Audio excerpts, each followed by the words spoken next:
Enzo Recto, kalaban ang katiwalian at kasinungalingan, kakampi sa katotohanan at kabutihan.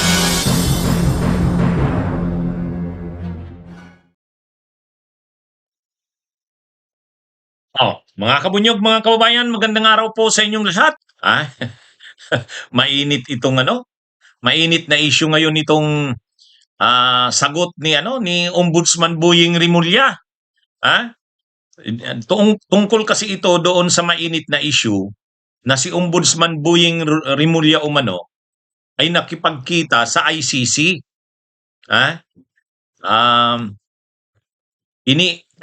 Lumalabas yang kwento na si Ombudsman Boying Anya nakipag-meeting sa mga investigador ng ICC. Kasama niya sa nakipag-meeting sa ICC si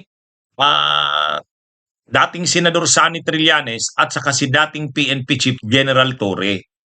Dati kasi hindi pa yan hayagang inaamin ni Ombudsman Boying. Ang sinasabi nila, hindi pa rin kinikilala ng Pilipinas ang jurisdiksyon ng ICC. Ayan. Yan yung official na stand kasi ng gobyerno, hindi kinikilala ang jurisdiksyon ng ICC. Pero ngayon, sabi ni Ombudsman Boying Rimulya, nakipagkita ako sa ICC. Ano ngayon? Alam mo, I want to get the individual affidavits of each of them. The allegations are serious. Diba? Kahit kasama ako dyan, nakita ko naman, sinasabi nila, ICC. Sinabi ko, nakausap ko. Ano ngayon? Diba? Kailangan protektahan natin ang ating mga testigo eh. Pero ang mas mahalaga dyan, yung allegations na ginawa nila na iba. Kasi kung 18 sila talagang nandoon na magkakasama ng 2 taon na walang patid, na lahat ng pangyayari nakita nila. Yun ang ating gustong malaman. Sir, this was before yung arrest kay President Duterte. Parang parang 3 taon pa yung nito eh. Yung saklaw na panahon nito. Parang 3 years pa nga eh. Yung saklaw nito eh. So way before. Kasi Way before. sir, may insinuation. Sinasabi, ang daw po doon is dahil nagkaroon daw po ng kidnapping kay Pangulong Duterte at nakipag-usap daw po ang mga opisyal ng gobyerno. May mga ganun pong sinasabi. What do you say to that, sir? Tapos na yata ang pangyayari nun. Tapos na yata yung pangyayari nun. Tapos na po. Yung kinausap namin. So 2025. 2025 yan ang kinausap. After March. After March. Wala pa 1 taon yun. Sigurado ako. Okay. Yun ang matapang na sagot ni Ombudsman Boying. Sabi niya, inaamin ko, nag-meeting ako. Kamiting ko yung ICC. 2 investigators ng ICC. Kamiting ko sila kasama si dating Senador Sonny Trillanes at si dating PNP Chief Nicolas Torre. Sabi ni Ombudsman Boying, ano ngayon? Matindi, Ang sagot ni Ombudsman Boying, ano ngayon?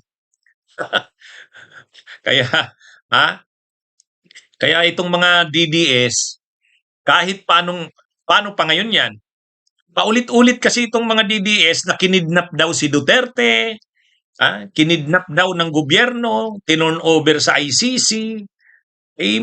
Kahit na kasi sinasabi naman na ng gobyerno na hindi namang kidnapping yon kasi may warrant of arrest.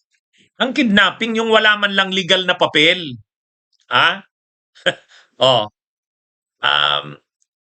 Ang sinasabi kasi ang sinasabi kasi ni Ombudsman Boying, okay, kung nakipag-usap ako sa ICC investigators nung panahong Secretary of Justice pa ako, ano ngayon?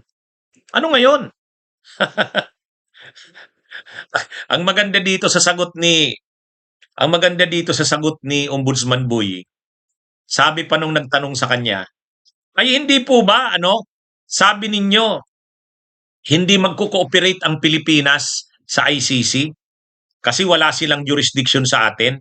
Di po ba ang official na stand ng gobyerno hindi magko-cooperate sa ICC? Alam niyo kung anong sagot ni Ombudsman Boying? Sabi ni Ombudsman Boying, ay noon yun. Noon yun. Ganon yung sagot ni Ombudsman Boying. Sabi niya, noon yun. Ngayon iba na. Iba na ngayon. nagbabago ang panahon. Nung una, oo, hindi magko-cooperate sa ICC. Ay ngayon iba na. Ha? Kaya sabi ni Ombudsman Boying Rimulya, totoo yan. Ay siyempre kakausapin ko yung ICC kasi ang involved diyan mga Pilipino.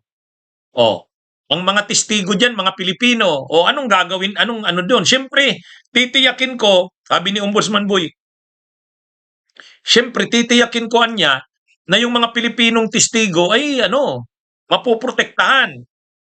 Baka naman mapahamak diyan ang mga testigo na Pilipino. Kaya sabi niya, nakipag-usap siya sa ICC. Ngayon, anong masama doon? Ano ngayon? Nang inuungkat sa kanya, hindi po ba sabi ninyo hindi magko-cooperate sa ICC? Ang simple lang sagot ni Ombudsman Boy, noon yan. Noon yan. Iba na ngayon. Iba na ngayon. Kaya, asahan natin na sa susunod na mga araw, pagtutulong-tulungan na naman ng mga DDS, si Ombudsman Boying, si Trillanes, si Torre. Siyempre, sinabi ni Ombudsman Boying ang kamiting ng ICC siya, si Trillanes at saka si dating PNP chief Torre. Totoo naman, noong una, si dating Senador Sonny Trillanes, hindi naman yan magsasabi na ang totoo niya, nakikipag-usap kami sa ICC. Hindi naman siya yan kasi unang-una, hindi naman siya opisyal ng gobyerno, si dating Senador Sonny Trillanes. Kung ayaw namang aminin ng gobyerno na nakikipag-usap sila sa ICC, hindi naman yan siyempre manggagaling kay Trillanes. Kasi siya hindi naman siya, wala siyang authority para magsalita sa ngalan ng gobyerno. Kaya, siyempre, si dating Senador Sonny Trillanes, hindi naman yan magsasabi. Kaya, mayroon kasi dito nagsasabi, sinungaling daw si Trillanes. Si Trillanes, alam niya yan, ang mga pag-uusap na yan. Malamang siya nga ang nag-arrange niyan Kaya lang, hindi niya naman yan ilalabas sa publiko na sasabihin niya, totoo yan, nakipag-usap ako na si Ombudsman, si Boying, Justice Secretary at saka si Torre. Hindi niyan magsasabi si Trillanes kasi kung ayaw namang ilabas ng gobyerno, kahit si General Torre, hindi rin yan magsasalita niyan. Pero si Boying na yung nagsalita, si Ombudsman Boying na, ay sa tingin ko, wala nang problema diyan na aminin ni Trillanes yan at saka ni Torre. Kasi ay sinabi na ni Ombudsman Boying Rimulya, ayun ang totoo. Pero bakit hindi sinasabi yan ni Trillanes noon? Ay siyempre hindi siya opisyal ng gobyerno Wala siyang otoridad na magsalita sa ngalan ng gobyerno. Ganon din si General Torre. PNP chief siya ayaw yatang ipaalam ng gobyerno yon. Pero ngayon, si Boying na ang nagsalita Bunyog, halikan na kasama ka. Bunyog, kapag buklod ay may pag-asa. Luzon, Visayas, Mindanao, isa ang pananaw. Sa bagong Pilipinas ang bunyog isisigaw. Bunyog.